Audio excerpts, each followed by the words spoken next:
حروف تہجی اعادہ یعنی ریویژن آف اردو الفابیٹس۔ ہم نے حروف تہجی ان کی صوتیات یعنی فونکس کے ساتھ سیکھی ہیں، آئیں اس کا ریویژن کرتے ہیں۔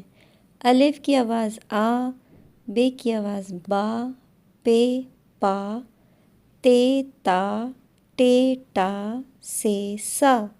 بے کے نیچے ایک نقطہ، پے کے نیچے 3 نقطے، تے کے اوپر 2 نقطے، ٹے کے اوپر چھوٹی توئے اور سا کے اوپر 3 نقطے۔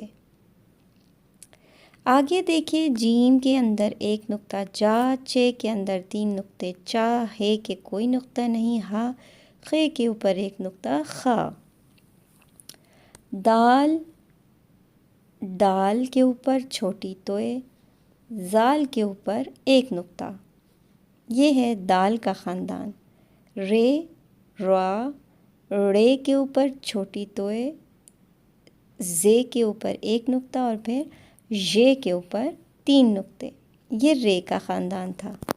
پھر جوڑی ہے سین، سا اور شین کے اوپر 3 نقطے، شا۔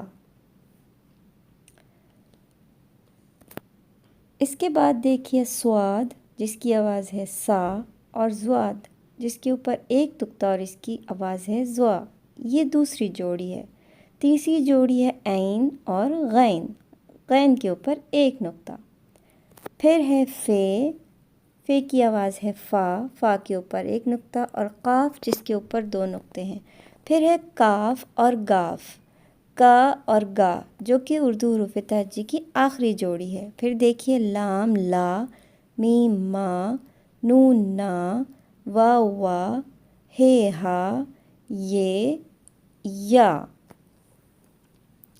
یہ حروف تہجی کے وہ حروف ہیں جو اکیلے ہیں اور ان کی کوئی جوڑی نہیں۔